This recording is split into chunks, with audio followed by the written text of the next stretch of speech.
একটি ৮ লেনের হাইওয়ে প্রজেক্টের উদ্বোধনে মাটি খোঁড়ার সময় উঠে আসে একটি কঙ্কাল। তবে সে কঙ্কালের হাত ছিল না। পরে আবারও মাটি খুঁড়ে হাতটা পাওয়া যায়, কিন্তু সমস্যা হলো এই হাতটা আবার অন্যজনের। ডিএনএ টেস্টের রিপোর্ট বলে দুটো কঙ্কাল দুজন আলাদা মেয়ের। কিন্তু প্রশ্ন হলো, এই শুনশান জায়গায় যেখানে একটা পশুও দেখা যায় না, সেখানে দুটো লাশ আসলো কোথায় থেকে? কোন নির্মমতার শিকার হতে হয়েছিল তাদের? জানতে হলে আসুন দেখে আসি হাইওয়ের কঙ্কাল আমাদের কোন পথে নিয়ে যায়। চেন্নাই টু মাদুরাই রোডে একটা ৮ লেনের হাইওয়ে বানানো নিয়ে বেশ অনেকদিন ধরেই সেন্ট্রাল গভর্নমেন্ট এবং স্টেটস গভর্নমেন্টের মধ্যে ঝামেলা চলছিল। স্টেটস গভর্নমেন্ট বিরোধিতা করে, কারণ এই হাইওয়ের কারণে ফসলি জমি ক্ষতিগ্রস্ত হবে। আর সেন্ট্রাল গভর্নমেন্টের লজিক, রাস্তা না থাকলে বাণিজ্য যাতায়াত কিভাবে হবে? তবে শেষ পর্যন্ত হাইওয়েটা বানানোর জন্য সেন্ট্রাল গভর্নমেন্টকে অনুমতি দেওয়া হয়।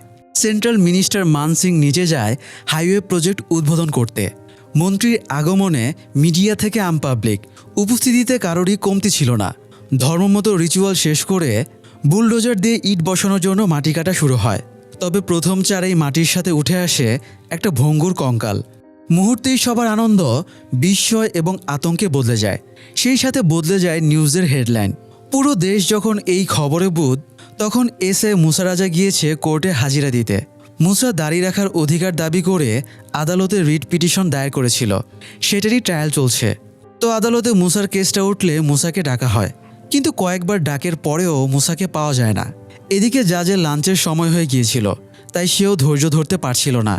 ডিফেন্স লয়ার বাইরে মুসাকে খুঁজতে এসে দেখে জোহরের ওয়াক্ত শুরু হয়ে যাওয়ায় মুসা আদালত চত্বরেই এক কোণায় নামাজে বসে গেছে।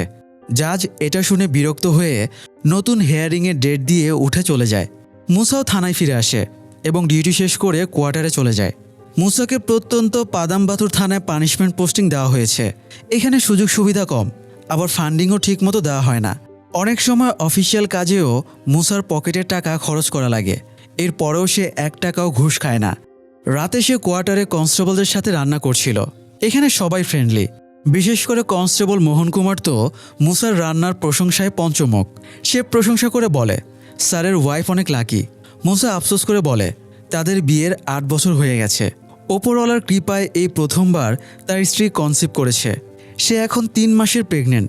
শারীরিক এই জটিলতার সময়ে স্ত্রী তার সাথে থাকতে চায়, কিন্তু সে স্ত্রীকে তোলার মতো ভালোবাসাই খুঁজে পাচ্ছে না। একে তো কেউ পুলিশের লোকদের বাসা ভাড়া দিতে চায় না, তার উপর আবার সে মুসলমান, তাই স্ত্রীকে সে চাইলেও কাছে আনতে পারছে না। তো এরপরে তারা হাইওয়ে প্রজেক্টের জায়গায় পাওয়া কঙ্কাল নিয়েও কিছুক্ষণ কথাবার্তা বলে। লাশটা এমন জায়গায় পাওয়া গেছে যেখান দিয়ে গোয়া টু কন্যাকুমারীতে হাজার হাজার ট্রাক যাতায়াত করে, আর জায়গাটাও একদম ফাঁকা, আশেপাশে জনবসতি নেই। তাই যাওয়া আসার পথে কে লাশটা ফেলে গেছে এটা জানা প্রায় অসম্ভব। মুসার ধারণা এই কেস আনসলভডই থেকে যাবে। তার মতে এরকম কেসে খড়ের গাদায় সুই খোঁজার চেয়ে পানিশমেন্ট পোস্টিং নিয়ে ব্রাহ্মণবাড়িয়া চলে যাওয়া অনেক ভালো। কিন্তু বিধিবাম। পরের দিন এসপি রাধিকা থানায় আসে আর মুসাকেই এই কেসটার তদন্তের দায়িত্ব নিতে বলে। মুসা নিজের ভাগ্য দেখে ফিক করে হেসে ফেলে। সে এসপিকে বলে, এমনিতেই সে এখানে পানিশমেন্ট পোস্টিংয়ে আছে। কোনো কারণে যদি সে এই ভেজালের কেসটা সলভ করতে না পারে বা ভুলভ্রান্তি হয়ে যায়, তাহলে চাকরিটা নিয়ে টানাটানি হয়ে যাবে। এসপি ভরসা দিয়ে বলে, মুসার অতীত ট্র্যাক রেকর্ডের ভিত্তিতেই তাকে কেসটা দেওয়া হচ্ছে। তাই যদি সমস্যা হয়ও তাহলে এসপি সেটা সামলে নেবে। এবার মুসা কনভিন্স হয়। তো কেসের তদন্তে অ্যাসিস্ট করার জন্য সে কন্যাকুমারী থানা থেকে এসআই রামারকেও ডেকে আনে। পুলিশ ট্রেনিংয়ের সময়ে দুজনে বেশ ভালো বন্ধু ছিল। রামার কেসের ব্যাপারে জানতো না, তাই সে শুধু দুদিনের জামাকাপড় এনেছিল। হাইওয়ের কেসটার কথা শুনে সেও মুখটা বেজার করে ফেলে। তার মতে কোনো বোকা ছাড়া এই কেসের দায়িত্ব নেবে না। রামার বলে সে এই ঝামেলা সামলাতে পারবে না, 2 দিন ঘোরাঘুরি করে চলে যাবে। মুসা বলে, ভেলুনির কেস নিয়ে তুই আর বিবেক 2 বছর চক্কর কাটলি, আর এখন 2 দিন সহ্য হচ্ছে না? তো কথায় কথায় তারা স্পটে পৌঁছে যায়। কঙ্কাল পাওয়ার পর থেকে জায়গাটা সিজ করে রাখা আছে, ফলে হাইওয়ের কাজ এখন বন্ধ। স্পট তদারকি করে তারা হাসপাতালের ফরেন্সিক বিভাগে চলে যায়। ফরেন্সিক থেকে জানা যায় কঙ্কালটার একটা হাত মিসিং আছে। এছাড়া গুরুত্বপূর্ণ আর কোনো ইনফরমেশনই ফরেন্সিক ডাক্তার দিতে পারে না। কঙ্কালটার অবস্থা এতটাই খারাপ যে মেল না ফিমেল সেটাও বোঝা যাচ্ছিল না। তবুও রামার বেশি প্রশ্ন করায় ডাক্তার বিরক্ত হয়ে চলে যায়। মুসা খেয়াল করে কঙ্কালের সাথে কিছু লেগে আছে, তাই সে ডাক্তারের অ্যাসিস্ট্যান্টকে এই ব্যাপারে জিজ্ঞেস করলে সে জানায় এগুলো মানুষের মল। কনস্টেবল মোহন বলে ফেলে কঙ্কালও বাথরুম করে নাকি। তবে এই ছোট ব্যাপারটাই মুসার কপালে চিন্তার ভাঁজ ফেলে দেয়। মাটির কয়েক ফুট গভীরে মানুষের মল কিভাবে গেল, এটাও একটা গুরুত্বপূর্ণ পয়েন্ট। তাই ওরা মিউনিসিপ্যালিটি অফিসে চলে যায়। সেখানে ম্যাপ চেক করে জানতে পারে ওই পজিশন দিয়ে কোনো ড্রেনেজ পাইপ বসানো নেই, তাই পাইপ থেকে মল বেরিয়ে কঙ্কালে লাগারও চান্স নেই। হাইওয়ের জন্য বরাদ্দ জমিটা আগে আবাদি জমি ছিল, তাই সাব রেজিস্ট্রার অফিসে গিয়ে ওরা জমির রেকর্ডস বের করে। এতে জানতে পারে এই জমির ওপরে আগে ফলের বাগান ছিল এবং ওখানে একটা মোটর রুম ছিল। এছাড়াও আশেপাশে 22 ফুট গভীর একটা কুয়ো ছিল। পরবর্তীতে এই কুয়োটাকে সেপটিক ট্যাঙ্কে রূপান্তর করা হয়। যেখান থেকে কঙ্কালটা খনন করে বের করা হয়েছে ঠিক সেই জায়গাতেই সেপটিক ট্যাঙ্কটা ছিল। মুসার ধারণা আরও খোঁড়াখুড়ি করলে কঙ্কালের বাকি অংশটাও উদ্ধার করা যাবে। তাই সে এসপিকে ফোন করে ব্যাপারটা জানিয়ে স্পটে আবারও খননের পারমিশন চাইলে এসপি পারমিশন দিয়ে দেয়। রাতভর খননের পরে অবশেষে মিসিং হাতটা খুঁজে পাওয়া যায়। তবে হাতের কঙ্কালে একটা পুরুষের ব্রেসলেট পরা ছিল। তাই ব্রেসলেটের ফটো নিয়ে ওরা জুয়েলারি দোকানে যায়। জুয়েলারি এক্সপার্ট জানায় হয়তো কেউ লোকাল কোনো স্বর্ণকারকে দিয়ে ব্রেসলেটটা কাস্টম মেড বানিয়েছে। তাছাড়া এই ধরনের ডিজাইন এখন আর চলে না, এটা হাতে বানানো, অথচ বর্তমানে সব মেশিনে বানানো হয়। লোকটা ওদেরকে একটা জায়গার নাম বলে সেখানে খোঁজ নিতে বলে। তাই ওরা এবার ওখানে গিয়ে স্বর্ণকারদের কাছে খোঁজ নিতে থাকে। অবশেষে একজন বৃদ্ধ স্বর্ণকার ব্রেসলেটের উপরে এসএসজি লেখা থেকে চিনতে পারে এটা তারই বানানো। সে সেভার করি সিলভার জুয়েলারির জন্য এটা বানিয়েছিল। তাই এবার ওরা এসএসজে জুয়েলারি শপে চলে যায়। কিন্তু জুয়েলারি শপটা 1.5 বছর ধরে বন্ধ আছে। তবে ওরা দোকানের মালিকের অ্যাড্রেস পেয়ে সেখানে চলে যায়। দোকানের মালিক জানায় 1.5 বছর আগে তার দোকানে চুরি হয়েছিল। এরপরে ব্যবসায় ধস নামে। মুসা তাকে ব্রেসলেটের ফটো দেখালে সে চিনতে পারে এবং বলে এই ব্রেসলেটটা বিক্রি হয়নি, বরং আভানিয়াপুরামে একটা ষাঁড়ের লড়াইয়ে স্পন্সর গিফট হিসেবে এই ব্রেসলেট দেওয়া হয়েছিল। মুসারা ফিরে এসে ওই খেলার ভিডিও বের করে দেখে ষাঁড়ের লড়াইয়ে জেতা কারান, ভাল্লামুথু, মানিসহ কয়েকজনকে ব্রেসলেটটা দেওয়া হয়েছিল। মুসা ধারণা করে লাশটা হয়তো এদের ভেতরেরই কারো একজনের হবে। রাতে মুসা আর রামার এসপি রাধিকার বাড়িতে যায়। মুসা এসপিকে জানায় ষাঁড়ের লড়াইয়ে মোট 14 জন প্লেয়ার ব্রেসলেট পেয়েছিল। তাদের কাছে ওই প্লেয়ারদের ডিটেলস আছে। ওদের জিজ্ঞাসাবাদ এবং ডিএনএ স্যাম্পল কালেক্টের জন্য অফিসিয়াল পারমিশন লেটারে এসপির সাইন লাগবে। তাই মুসা এখানে সাইন নিতে এসেছিল। এই সময় ভেতর থেকে রাধিকার স্বামীর ডাক পড়ে। কয়েক সেকেন্ড লেট হতেই সে অনর্গল ডাকতেই থাকে। তাই রাধিকাও ভেতরে গিয়ে স্বামীর সাথে একটু চিল্লাপাল্লা করে। এরপরে বেরিয়ে এসে সাইন করে দেয়। ততক্ষণে আবারও রাধিকার স্বামীর কড়া গলায় আরেকটা ডাক পড়ে। চলে যাওয়ার সময় বাইরে বের হয়ে রামার মুসাকে বলে এত বড় অফিসার অথচ ফ্যামিলির কন্ডিশন দেখেছিস। মুসা তাকে এরকম মাঝে মাঝে কথা বলতে বারণ করে। পরের দিন মুসা রামার আর মোহনকে প্লেয়ারদের ডিএনএ স্যাম্পল কালেক্ট করতে পাঠিয়ে দেয়। তারা প্রথমে একজনের বাড়িতে গিয়ে দেখে সে জীবিত আছে। তাই রামার আর ওর স্যাম্পল নেয় না। পরে মোহন জিজ্ঞেস করে রামার ওই ছেলেটার স্যাম্পল কেন নিল না। রামার বোঝায় তাদের স্যাম্পল এই জন্যই প্রয়োজন যাতে বোঝা যায় কঙ্কালটা কার। এই ছেলেটা যেহেতু জীবিত তাই কঙ্কালটা অবশ্যই তার না, এই জন্যই সে ছেলেটার স্যাম্পল নেয়নি। এবার মোহন ভেলোনির কেসের কথা উল্লেখ করে বলে সে পত্রিকায় পড়েছিল ভেলোনি নাকি পতিতাবৃত্তি করতে গিয়ে মারা গেছে। তাই সে কথাটা সত্যি না মিথ্যা জানতে চায়। রামার তাকে ধমক মেরে বলে এটা কি আমাকে জিজ্ঞেস করার মতো প্রশ্ন? সিনেমাজের আগের পর্বের এক্সপ্লেনেশনটা দেখলেই তো উত্তর পাওয়া যায়। ধমক খেয়ে সে আর কোনো প্রশ্ন করে না। এরপরে তারা অন্য প্লেয়ারদের খোঁজে যায়। ওরা একজন প্লেয়ার গুণাশেখরানের বাড়িতে গিয়ে তার বৃদ্ধ বাবা মাকে দেখতে পায়। গুণাশেখরানের কথা জিজ্ঞেস করতেই বৃদ্ধ বলে ও মরে গেছে। এটা শুনে রামার একটু স্বস্তি পায়, কঙ্কালটা হয়তো এরই। সে বিস্তারিতভাবে জিজ্ঞেস করে কবে এবং কিভাবে মারা গেছে। বৃদ্ধ উঠে এসে বলে যেদিন হারামজাদাটা মেয়ে নিয়ে পালিয়েছে ওই দিন থেকেই ও আমাদের কাছে মৃত। এই কথাটা শুনে রামারের মুখে বিরক্তির ছায়া ভেসে ওঠে। সে জিজ্ঞেস করে মেয়ে নিয়ে পালালেও তো সে বেঁচে আছে তাই না? বৃদ্ধ এবার ক্ষেপে যায় আর বলে ও আমাদের ছেলে, আমরা ভালো খারাপ যা খুশি বলতে পারি। তোমরা কোন ময়ূকরঞ্জন ঘোষ উঠে আসছো যে আমার ছেলের ব্যাপারে কথা বলো? এখনই বের হও, না হলে মেরে ফেলবো। রামার আর কি বলবে, বেরিয়ে যাবার আগে ডায়লগ মেরে যায় বৃদ্ধ বলে ছেড়ে দিলাম, না হলে ননস্টপ পাতার বাঁশরি পায়েতে ধরি গানের রিলস শোনাতাম। তো এরপরে ওরা সারাদিন বিভিন্ন বাড়ি বাড়ি ঘুরে ফিরে আসে এবং মুসাকে আপডেট জানায় তারা 14 জনের ভেতরে 12 জনের সাথে দেখা করেছে। বাকি 2 জনের একজন চেন্নাইতে আছে, অন্যজনের বাড়ি অনেক দূরে। তাই খোঁজ নিতে পারেনি। মুসা ওদেরকে পরের দিন এই দুজনের খোঁজ নিয়ে আসতে বলে। তবে পরের দিন ওরা বের হবার আগেই মুসার কাছে এসপির ফোন আসে। এসপি জানায় তারা এতক্ষণ যা ধারণা করে রেখেছিল তার সবই ভুল। কঙ্কালের ডিএনএ টেস্টের রিপোর্ট চলে এসেছে। কঙ্কালটা কোনো পুরুষের না, বরং ওটা একটা মেয়ের কঙ্কাল। আরও গুরুতর ব্যাপার হলো, পরে তারা যে হাতটা পেয়েছে সেটা ডিএনএ আবার আলাদা, মানে ওই হাতের কঙ্কালটা অন্য কারো, আর এটাও কোনো মেয়েরই। সুতরাং স্পট থেকে তারা দুজন মেয়ের কঙ্কাল পেয়েছে। ডিএনএ টেস্টের রিপোর্ট পুরো কেসটাকে এবার ঘুরিয়ে দিল। সেই সাথে কেসটাও আরও জটিল হয়ে উঠল। এতক্ষণ হিসেব ছিল ব্রেসলেটটা কার, সেই প্লেয়ারকে খুঁজে পেলেই কঙ্কালের আইডেন্টিটি বেরিয়ে যাবে। কিন্তু এখন অনেকগুলো প্রশ্ন বেরিয়ে এলো। যেহেতু কেসটা টার্ন নিয়েছে, তাই রামার আর মোহন বাকি দুজন প্লেয়ারের খোঁজে না গিয়ে থানায় বসে আড্ডা মারছিল। তাই মুসা রেগে যায় আর বলে এই কেসে কোনো অবহেলা চলবে না, তাদের তদন্ত যেভাবেই হোক শেষ করতে হবে। তো মুসা এবার একাই প্লেয়ার মানির বাড়িতে খোঁজ নিতে যায়। গিয়ে দেখে বাড়ির লোক কেউ নেই। একজন প্রতিবেশী বৃদ্ধা বাড়ির উঠানে বসে আছে। বৃদ্ধা জানায় মানি এখন জেলে আছে। মানির মা মানসিকভাবে অসুস্থ, তাই তার ভাই তাকে নিয়ে গেছে। এখন এই বৃদ্ধাই বাড়িটা দেখাশোনা করে। তো মুসা এবার মানির খোঁজে লোকাল থানায় যায়। থানার ইন্সপেক্টর সেলভাম একটু ঘোরেল টাইপের। থানায় তার ডিউটি করতে ভালো লাগে না, তাই চায়ের দোকানে বসে ডিউটি করে। আগামী 6 মাস পরে সে রিটায়ার করবে, তাই সে কারো কোনো কথাও শোনে না। মুসা ইন্সপেক্টর সেলভামের সাথে চায়ের দোকানে গিয়ে দেখা করে। মুসা মানির ব্যাপারে জানতে চাইলে ইন্সপেক্টর বলে মানি খুনের দায়ে অভিযুক্ত। তার উপরে নিজের বোন এবং গার্লফ্রেন্ডকে খুনের অভিযোগ রয়েছে। তবে পুলিশ ওদের লাশ পায়নি বলে কেসটা এখনও ক্লোজ করতে পারেনি। মুসা জানতে চায় খুনের ঘটনা কতদিন আগে ঘটেছে। ইন্সপেক্টর জানায় প্রায় 2.5 বছর আগে। এটা শুনে মুসার কপালে আবারও চিন্তার ভাঁজ পড়ে যায়, কারণ ফরেন্সিক রিপোর্ট অনুযায়ী হাইওয়ের লাশ দুটোরও প্রায় 2.5 বছর আগে মৃত্যু হয়েছে। আবার ওরা দুজনই মেয়ে মানুষ। তো মুসা এসপিকে ফোন করে ব্যাপারটা জানায়। এসপিও ভাবে যেহেতু খুনের জেন্ডার এবং টাইমলাইন দুটোই মিলে যাচ্ছে, তাই হতে পারে ওই কঙ্কাল দুটো মানির বোন আর গার্লফ্রেন্ডের। তবুও প্রশ্ন থেকে যায়, কঙ্কাল যেখানে পাওয়া গেছে সেটা মানির এলাকা থেকে অনেক দূরে, তাই লাশ লুকাতে অত দূর কেন যাওয়া লাগলো? এই হিসেবটা মুসা বা ইন্সপেক্টর সেলভাম কেউই বুঝতে পারছিল না। তাই মুসা মানির ডিএনএ টেস্টের রিপোর্ট আসা পর্যন্ত অপেক্ষা করতে বলে।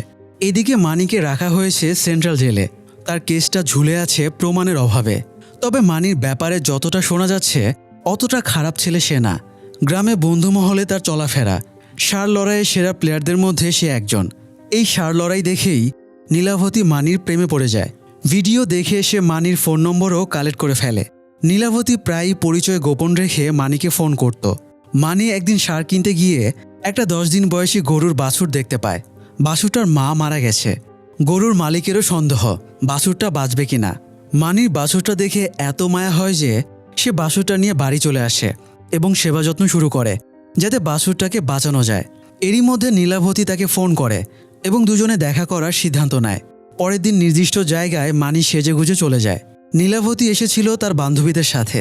সামনাসামনি নীলাবতী বেশ লজ্জা পাচ্ছিল, তাই সে মানিকে নিয়ে সাইডে চলে যায়। তবে এদিন তারা বেশি কথা বলতে পারে না। লজ্জায় দুজনেই দ্রুত কথা শেষ করে ফেলে। পরের দিন গরুর বাছুরটা অসুস্থ হয়ে গেলে মানি চিন্তায় পড়ে যায়। তখন নীলাবতী তাকে ঘরোয়া টোটকা শিখিয়ে দেয়, যা খাওয়ালে বাছুর সুস্থ হয়ে যাবে। সেটা অ্যাপ্লাই করার পরে দেখা যায় বাছুরটা সত্যি সুস্থ হয়ে গেছে। জাস্ট বাছুরটা সুস্থ হয়ে যাবার আনন্দেই মানি নীলাবতীর প্রেমে পড়ে যায়। এরকম সরল একটা ছেলে খুন করতে পারে, এটা কি মেনে নেবার মতো? তো যাই হোক, মানি সেলের ভেতরে শুয়েছিল। পুলিশ এসে গালাগাল করে তাকে তোলে এবং তার ডিএনএ স্যাম্পল কালেক্ট করে নেওয়া হয়। মুসা এসপির অফিসে বসেছিল। এ সময় ফরেন্সিক ডাক্তারের অ্যাসিস্ট্যান্ট এসপি রাধিকাকে ফোন করে জানায় যে দুটো কঙ্কাল পাওয়া গেছে তার মধ্যে একটার সাথে মানির ডিএনএ মিলে যাচ্ছে। মানির রিপোর্টের হিসেবে মেয়েটা মানির বোন। এতে এসপি ধরে নেয় যেহেতু একজন মানির বোন, তাহলে অপরজন অবভিয়াসলি মানির গার্লফ্রেন্ড নীলাবতী। তবে তারা তখনও ফাইনাল রিপোর্ট হাতে পায়নি, কারণ ডাক্তার অসুস্থ হয়ে আইসিইউতে ভর্তি আছে। সে সুস্থ হয়ে ল্যাবে ফিরে ক্রস চেক করে তবেই ফাইনাল রিপোর্টে সাইন করবে। কিন্তু এসপির তর সইছিল না। সে ডাক্তারের অ্যাসিস্ট্যান্টকে জিজ্ঞেস করে তার রিপোর্ট শতভাগ কারেক্ট কিনা। রিপোর্ট শতভাগ কারেক্ট শুনে এসপি প্রেস কনফারেন্স করে মানিকে দোষী ঘোষণা করার সিদ্ধান্ত নেয়। যদিও মুসা ডাক্তারের ফাইনাল রিপোর্ট আসা পর্যন্ত অপেক্ষা করতে বলে, কিন্তু এই কেসে স্টেটস এবং সেন্ট্রাল গভর্নমেন্ট জড়িত, তাই কেসটা যত দ্রুত সম্ভব ক্লোজ করা লাগবে। তাই এসপি নিজের সিদ্ধান্তেই অটল থাকে এবং মুসাকে ছুটি নিয়ে কয়েকদিনের জন্য বউয়ের কাছ থেকে ঘুরে আসতে বলে। বউয়ের কাছে যাবার আগে মুসা একটা ভালো বাসা ঠিক করে যায়। আসার সময় সে এবার বউকেও নিয়ে আসে। ডিউটিতে জয়েন করার পরে সে লয়ারকে নিয়ে জাজের কাছে যায়। সে জাজকে এক্সপ্লেন করে কেন মুসলিমদের দাড়ি রাখা উচিত। জাজ কনভিন্স হলে সে মুসাকে লিগালি দাড়ি রাখার অনুমতি দিয়ে দেয়। একই দিনে মানির খুনের কেসেরও রায় ছিল। পুলিশের চার্জশিট অনুযায়ী মানি তার গার্লফ্রেন্ড নীলাভতী এবং বোন ভেবনাকে হত্যার সাথে তার সরাসরি লিঙ্ক রয়েছে। তাই আদালত এভিডেন্সের ওপরে ভিত্তি করে মানিকে যাবজ্জীবন কারাদণ্ড দেয়। তবে মুসার কেন যেন মনে হচ্ছিল রায়টা দিতে বেশ তাড়াহুড়ো করা হয়েছে। রায়ের পরে আদালত চত্বরে মানি আর তার মায়ের আহাজারি দেখে মুসার আরও খারাপ লাগে। আদালতে রায় দেবার সময়ে মানি একটুও প্রতিবাদ করেনি, অথচ পরের দিনই সে সুইসাইড অ্যাটেম্প করে। নিউজটা পেয়ে মুসার আরও বেশি করে মনে হতে থাকে তাদের কোনো ভুল হয়েছে। তবে সৌভাগ্যবশত মানি মারা যায় না, তাকে ঠিক সময়ে উদ্ধার করে ইমার্জেন্সিতে নেওয়া হয়। কিন্তু মুসা কিছুতেই নিজের গিল্টি ভুলতে পারছিল না। তাই সে মানির কেসের একজন সাক্ষীকে ডেকে পাঠায়। সাক্ষীর ভাষ্যমতে সে নাকি মানিকে হাইওয়ের ওখানে দেখেছিল। তাই মুসা তাকে জিজ্ঞাসাবাদ করে। লোকটা স্বীকার করে সে শিওরভাবে জানে না মানিকে ওখানে দেখেছিল কিনা। এমনিতে ইয়াং ছেলেপুলে ওখানে এসে তাকে 10-20 টাকা করে দিয়ে ওখানে বসে মট্টত খেত। ওদের ভেতরে মানিও ছিল কিনা সেটা তার জানা নেই। সে সেম স্টেটমেন্ট ইন্সপেক্টর সেলভামকেও দিয়েছিল। তখন ইন্সপেক্টর তাকে হুমকি ধামকি দিয়ে মানির বিরুদ্ধে সাক্ষ্য দিতে বলেছিল। সাক্ষীর কথা শুনে মুসা বুঝতে পারে তার ধারণাই ঠিক, এই কেসে গোড়াতেই গলদ। মুসা আবারও ইন্সপেক্টর সেলভামের কাছে যায় এবং এই ব্যাপারে জিজ্ঞেস করে। ইন্সপেক্টরের ভেতরে কোনো অনুশোচনা নেই, তার মতে মানি অপরাধী। তাই 2-1টা মিথ্যা সাক্ষ্য দেওয়ালে দোষের কিছু নেই। ইন্সপেক্টরের কথাতেও প্রমাণ হয়ে যায় মানি যে খুন করেছে তার কোনো স্ট্রং এভিডেন্স নেই। তবে মানির জেলে যাওয়ার গল্পটা সে শোনায়। মানির সাথে নীলাভতীর প্রেম ছিল। মানি নীলাভতীকে প্রেমের জালে ফাঁসিয়ে তাকে নিয়ে পালিয়ে যায়। পরে নীলাভতীর বাবা এবং ভাই গিয়ে ব্যাপারটা সেটেলের চেষ্টা করে। নীলাভতীরও বাড়িতে ফিরে আসার ইচ্ছা ছিল, তবে মানি তাকে বাধা দেয় এবং বলে 2 দিন পরে সে বোনের সাথে নীলাভতীকে বাড়িতে পাঠিয়ে দেবে। 2 দিন পরে নীলাভতীর বাবা এবং ভাই ইন্সপেক্টর সেলভামের কাছে আসে এবং জানায় নীলাভতী মিসিং। মানির কাছে গেলে মানি অস্বীকার করে বলে সে নাকি নীলাভতীকে পাঠিয়ে দিয়েছে। নীলাভতী বাড়ি পৌঁছায়নি শুনে মানি নিজেই নীলাভতীকে খুঁজতে বেরিয়ে পড়ে।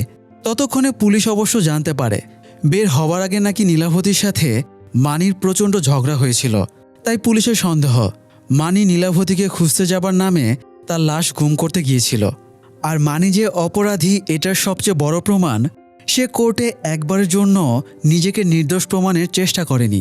ইন্সপেক্টরের সাথে কথা বলে মুসা বুঝতে পারে ইন্সপেক্টর নিজের দুনিয়াতেই ডুবে আছে, তার সাথে কথা বলে আর লাভ নেই।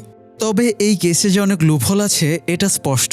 তো যাই হোক, মুসা এবার রামারকে নিয়ে হাসপাতালে যায়। সেখানে মানির মাও এসেছিল। মানির মাকে জিজ্ঞাসাবাদ করে জানা যায় মানি খুন করার মতো ছেলে না, তাকে ফাঁসানো হয়েছে। মুসা জানতে চায় ওই দিন নীলাভতীকে রাখার জন্য কে গিয়েছিল। মানির মা জানায় তার মেয়ে ভেনবা এবং নীলাভতী একসাথে বেরিয়েছিল। যদিও মানি বলে রেখেছিল সে ওদেরকে ছেড়ে আসবে, কিন্তু মানি ফেরার আগেই ওরা বেরিয়ে যায়। ওই সময় মানি বাড়িতে ছিল না, সে হয়তো কোনো বন্ধুর কাছে গিয়েছিল। তবে কোন বন্ধুর কাছে গিয়েছিল এটা সে বলতে পারে না। মুসা মানির মায়ের কাছ থেকে মানির সবচেয়ে ক্লোজ 2 জন বন্ধু প্রভা আর সুন্দর হাসানের নামটা জেনে নেয়। এরপরে 2 জনকে খবর পাঠালে প্রভা থানায় এসে হাজির হয়। প্রভা এমনিতেই বেশ ঘাবড়ে ছিল, তাই মুসা তাকে আরও ঘাবড়ে দেয়। প্রভা মানির সবচেয়ে ক্লোজ বন্ধু ছিল, কিন্তু পরে 2 জনের মধ্যে ঝামেলা হয়ে যায়। তাই মুসা আর রামার তার কাছ থেকে ঘটনাটা জানতে চায়। প্রভা বলে মানি একবার নীলাভতীর সাথে ব্রেকআপ করতে চাইলে নীলাভতী তাকে হাত কাটা ফটো পাঠিয়ে ব্ল্যাকমেল করে। এই রকমই ফটো প্রভার গার্লফ্রেন্ডও প্রভাকে পাঠিয়েছিল। তাই মানির একটু খটকা লাগে তাদের 2 জনকে একই মেয়ে নাকে দড়ি বেঁধে ঘোরাচ্ছে কিনা। তাই ওরা 2 জন এবং ওদের আরেক বন্ধু সুন্দর হাসান 3 জনে নীলাভতীর সামনাসামনি হতে চলে যায়। তবে গ্রামে উৎসব হচ্ছিল, তাই সবাই সেখানেই ছিল। সেখানে গিয়ে নীলাভতীর সাথে তাদের দেখা হয়। প্রভা নীলাভতীকে দেখে আশ্বস্ত করে এটা তার গার্লফ্রেন্ড না। এতে মানি নিশ্চিন্ত হয়। পরে 2 জনের রিলেশন জমে ওঠে। আবার প্রভা আর তার গার্লফ্রেন্ডের রিলেশন আরেকটু বেশি অ্যাডভান্স পর্যায়ে এগিয়ে যাচ্ছিল। এরা 4 জনে একসাথে অনেক ঘোরাঘুরি করেছে। তাদের জীবনটা পুরো রঙিন হয়ে ওঠে। এর মধ্যে প্রভার আরেক বন্ধু মানিকে ফোন দিয়ে বলে প্রভা যে মেয়ের চক্করে পড়েছে তার ক্যারেক্টার খারাপ, তাই মানি যেন প্রভাকে ওই মেয়ের কাছ থেকে দূরে থাকতে বলে। তো মানি প্রভাকে কথাটা বললে প্রভা ব্যাপারটা পজিটিভলি নেয় না। গার্লফ্রেন্ডকে নিয়ে বাজে কথা বলায় প্রভা রিয়্যাক্ট করে এবং দুজনের মাঝে ঝামেলা শুরু হয়ে যায়। আর এই ঝামেলা শেষ পর্যন্ত হাতাহাতিতে রূপ নেয়। ফলে তাদের বন্ধুত্ব এখানেই শেষ হয়ে যায়। তো সব শোনার পরে মুসা জিজ্ঞেস করে, প্রভার কি মনে হয়, মানি কি খুন করতে পারে? প্রভা নিশ্চিতভাবে কিছু বলতে পারে না। মুসা তাদের আরেক বন্ধু সুন্দর হাসানের কথা জিজ্ঞেস করলে প্রভা জানায় সুন্দর হাসান চেন্নাইতে আছে। 1 বছর আগে সুন্দর হাসানের মা বলেছিল সুন্দর হাসানের নাকি চেন্নাইতে চাকরি হয়ে গেছে। তবে চেন্নাই চলে যাওয়ার পরে তাদের মাঝে আর যোগাযোগ নেই। মুসা সুন্দর হাসানের সাথে যোগাযোগ করে তাকেও দেখা করার জন্য বলে। পরের দিন মুসা জেলে মানির সাথে দেখা করতে যায়। সে মানিকে বলে, তুমি যদি নির্দোষ হও তাহলে আদালতে তা বললে না কেন? মানি এবারও কথার জবাব না দিয়ে চলে যাচ্ছিল। তবে মুসা আবারও তাকে পেছন থেকে ডাক দেয়। মানি এবার বলে, আদালতে নিজের সাফাই গিয়ে কি লাভ হতো? আমার বোন আর নীলাবতী কি মৃত্যু থেকে ফিরে আসতো? মুসা মানির কথার উত্তর দিতে পারে না। তবে মানির সাথে কথা বলে মুসার মন বলছিল সে নির্দোষ। মুসা ভেবেছিল সে আগামীকাল এসপির সাথে এই ব্যাপারে আলোচনা করবে। তবে পরের দিন সকালে আরেক ঝামেলা হয়ে যায়। ফরেন্সিকের ফাইনাল রিপোর্ট চলে আসে এবং দেখা যায় কঙ্কালের সাথে তৃতীয় আরেকজনের ডিএনএ পাওয়া গেছে। এই রিপোর্টে কেসের মোড় আবারও ঘুরে যায়। আরেকটা ডিএনএ পাওয়ায় এখন আর স্ট্রংলি বলার উপায় নেই যে মানি এদের খুনি। সেই তৃতীয় ডিএনএধারী ব্যক্তি খুন দুটো করেছে। কিন্তু এসপি তো পলিটিক্যাল এবং ওপর মহলের প্রেসারে আগেই প্রেস কনফারেন্স করে ডাক্তারের অ্যাসিস্ট্যান্টের রিপোর্ট পাবলিশ করে দিয়েছে। তাই এবার এসপি নিজের ভুলে কপাল চাপড়াতে শুরু করে। এই সুযোগে মুসা বলে দেয় তাদের ভুলে একজন নির্দোষ লোক সাজা পাচ্ছে, তাই তাদের কেসটা রিওপেন করা উচিত। এসপি বলে সেটা হয়তো সম্ভব না, সে নিজে চাইলেও ওপর মহলের চাপে সম্ভব হবে না। মুসা বলে কেস রিওপেন হলে আপনার নামে অনেক ইনকোয়ারি হবে এবং এটা বড় ইস্যু হয়ে দাঁড়াবে। তাই এই কেসে যতই সমস্যা আসুক কেসের সব সমস্যার দায় আমি একাই নেব, এখানে আপনার কোনো ক্ষতি হবে না। এটা শুনে এসপি বিরক্ত হয়ে বলে তুমি একাই সৎ পুলিশ অফিসার না, এখানে সবচেয়ে বেশি দায়ী আমি, কারণ তোমার নিষেধ করা সত্ত্বেও আমি প্রেস রিলিজ করেছিলাম। এখন যা আবার হয়েছে তুমি কেস রিওপেন করো, বাকি যা কিছু ঘটে আমি সামলে নেব। তো এরপরে এসপি তার হাজব্যান্ডের সাথে দেখা করাতে মুসাকে বাড়িতে নিয়ে যায়।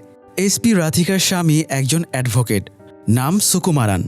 যদিও রাধিকা আর সুকুমারানের মাঝে ইগোস্টিক কিছু সমস্যা চলমান, দুজনেই প্রেম করে বিয়ে করেছিল, আবার একসাথেও আইপিএস পরীক্ষা দিয়েছিল। কিন্তু রাধিকা পাশ করলেও সুকুমারান পাশ করতে পারেনি। এই জন্য সুকুমারানের ইগো হার্ট হয়। তো যাই হোক, রাধিকা হেল্প চাইতে আসায় সুকুমারান খোঁটা দিয়ে বলে এসপি হয়ে তুমি আমার হেল্প নিতে এসেছ, আমি তো ভাবতেই পারছি না। রাধিকা কথাটা এড়িয়ে সুকুমারানের সাথে মুসার পরিচয় করিয়ে দেয় এবং দুজনকে কথা বলতে রেখে সে আইজি অফিসে চলে যায়। রাধিকা আইজিকে কেস রিওপেনের কথা বলতেই আইজি রেগে আগুন হয়ে যায়। সে ফার্দার আর কোনো মিটিং না করে রাধিকাকে অফিস থেকে বের করে দেয়। এদিকে মুসা ততক্ষণে সুকুমারানকে কেস রিওপেনের কারণটা বুঝিয়ে বলে। সুকুমারান কেস রিওপেন না করার পরামর্শ দেয়, কারণ কেসের তদন্তের দায়িত্বে মুসা আর রাধিকা ছিল, তাই ওদের ক্যারিয়ারে মারাত্মক প্রভাব পড়তে পারে। মুসা তবুও বলে তারা দুজনে যে কোনো রিস্ক নিতে প্রস্তুত, যেহেতু এরা সিদ্ধান্ত নিয়েই ফেলেছে, তাই সুকুমারান আর বাধা দেয় না। তবে সে শর্ত দেয় তাকে কনভিন্স করানো লাগবে মানি নির্দোষ, তা না হলে সে এই কেসে কোনো হেল্প করবে না।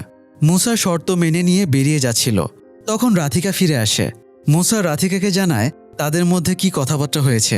এরপরে মুসা বলে সে সুকুমারানকে মানির সাথে দেখা করাতে নিয়ে যাবে, যাতে সুকুমারান উপলব্ধি করতে পারে মানি নির্দোষ। কিন্তু সব ঠিক থাকলেও সমস্যা হলো আইজি স্যার কেস রিওপেন করতে রাজি হবে না। তাই মুসা একটা আইডিয়া দেয়, তারা ডিএনএ টেস্টের রিপোর্ট মিডিয়াতে লিক করে দেবে। তখন জানাজানি হয়ে গেলে সরকার এবং প্রশাসনের ওপরে চাপ আসলে আইজি বাধ্য হয়ে কেসটা রিওপেনের অনুমতি দেবে। মুসার আইডিয়াটা রাধিকার ভালোই লাগে, তবে সে সতর্ক করে দেয় তাদের নাম যেন এখানে না আসে। মুসা এই কাজটার দায়িত্ব দেয় রামারকে। রামার বাচাল টাইপের লোক, সে অতিরিক্ত কথার ছলে সহজেই মানুষের সাথে মিশে যেতে পারে।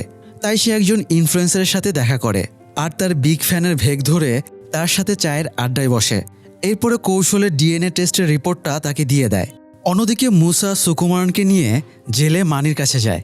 মুসা মানিকে বোঝায় সে এখানে বন্দি জীবন কাটাচ্ছে, অথচ তার বোন এবং গার্লফ্রেন্ডের খুনি বাইরে স্বাধীনভাবে ঘুরে বেড়াচ্ছে, তাই আসল খুনির সাজা হওয়া উচিত। মানি এবার স্বীকার করে সে খুন করেনি। তবে খুনটা কে করেছে তার এই ব্যাপারেও আইডিয়া নেই।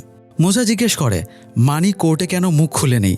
মানি বলে, তার বোন এবং নীলাবতীর মৃত্যুর খবর শোনার সাথে সাথে সে নিজেও ভেতর থেকে মরে গেছে।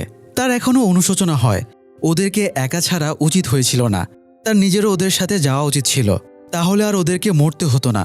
মুসা মানিকে বোঝায়, মানির মা এখনও বেঁচে আছেন, তাই মানির মায়ের জন্য ভাবা উচিত। সুকুমারান মানিকে বোঝায়, মানির একমাত্র বাঁচার উপায় হলো কেসটা রিওপেন করা, তাই মানিকে সব ঘটনা সত্যি সত্যি খুলে বলা লাগবে। তো মানি বলা শুরু করে। প্রভার সাথে ঝামেলা হবার পরে প্রভা মানি আর নীলাবতীর রিলেশনের কথা নীলাবতীর চাচাতো বোনকে জানিয়ে দেয়। সেখান থেকে কথাটা পৌঁছায় নীলাবতীর ভাইয়ের কাছে। নীলাবতীর ভাই তখন ফোন করে মানির বন্ধু বেঞ্জামিনকে। মানি তখন বেঞ্জামিনের সাথেই বসে আড্ডা দিচ্ছিল। নীলাবতীর ভাই মানিকে নীলাবতীর লাইফ থেকে সরে না গেলে প্রাণে মেরে ফেলার হুমকি দেয়।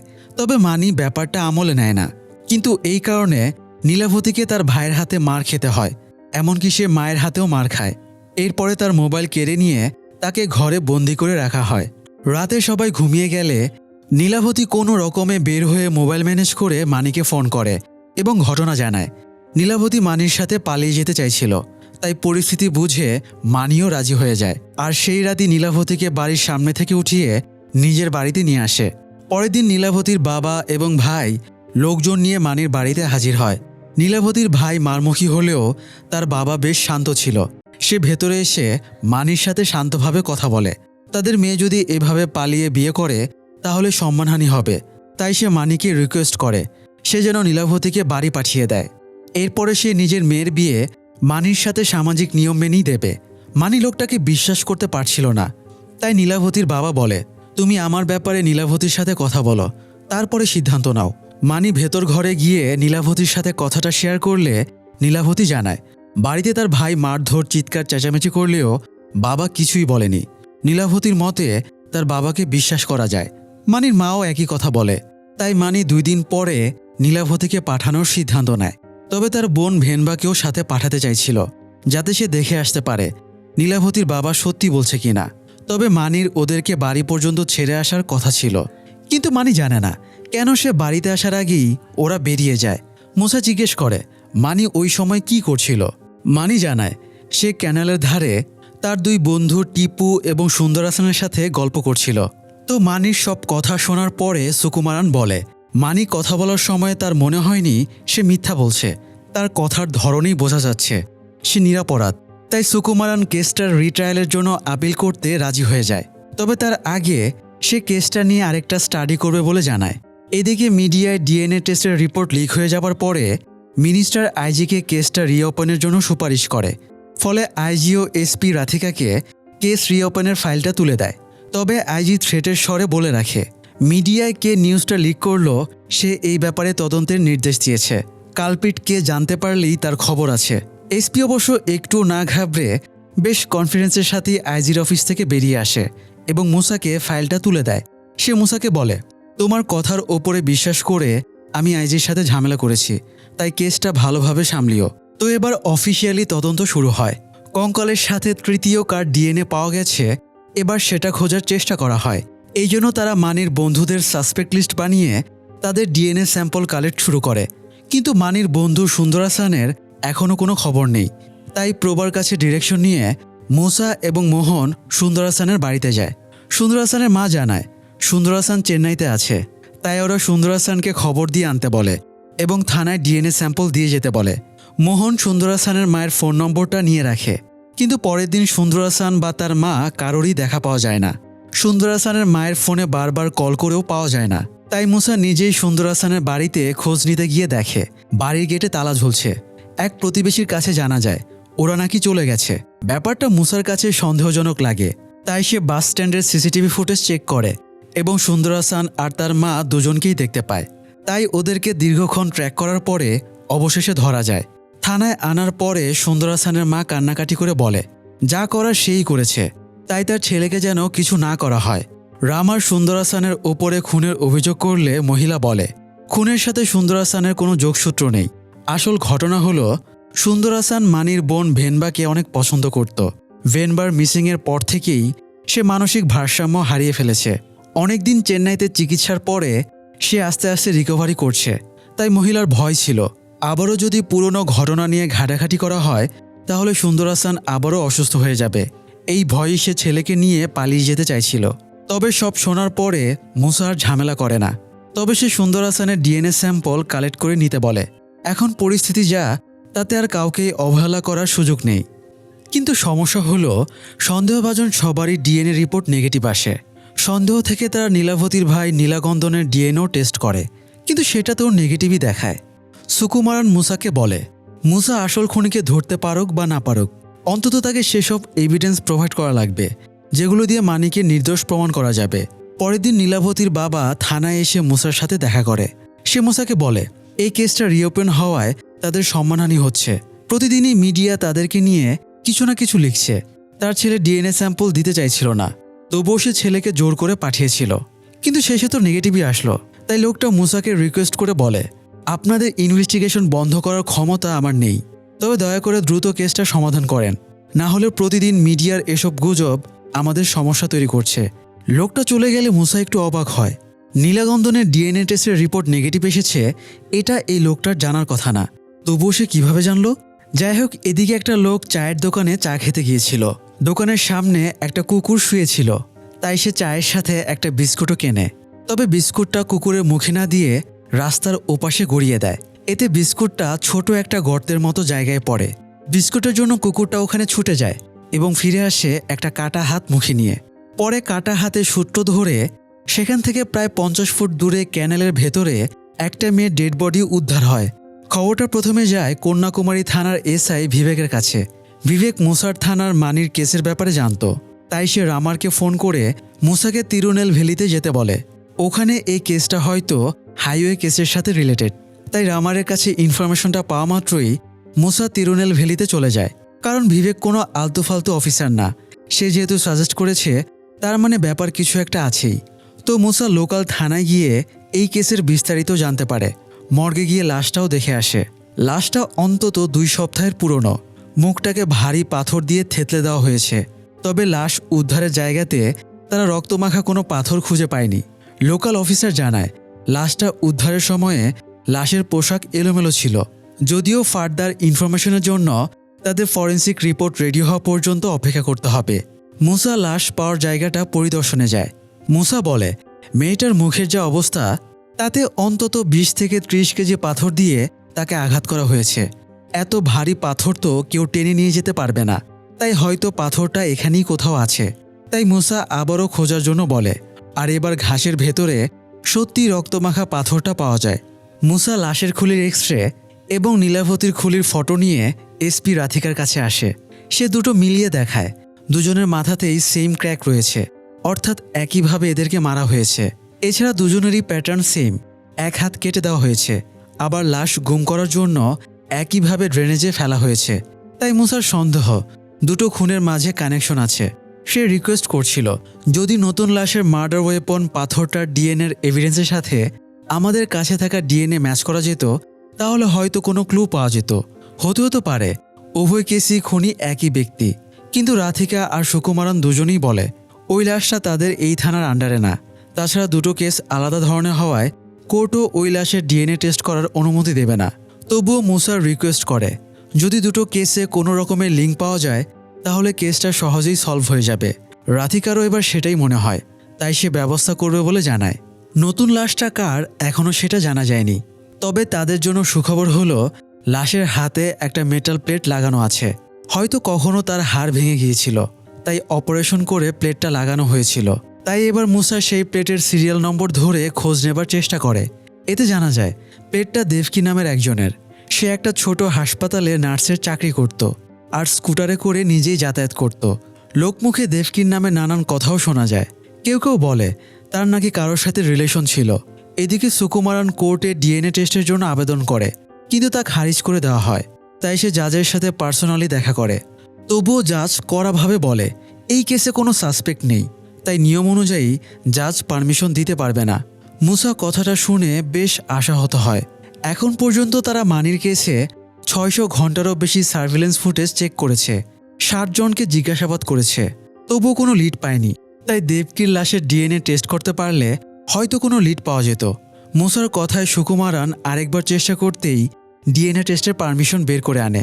সেদিন আবার মুসা ছুটি নিয়েছিল, তার স্ত্রীর সাথে সময় কাটানোর এবং স্ত্রীর কাজে হেল্প করার প্ল্যান ছিল।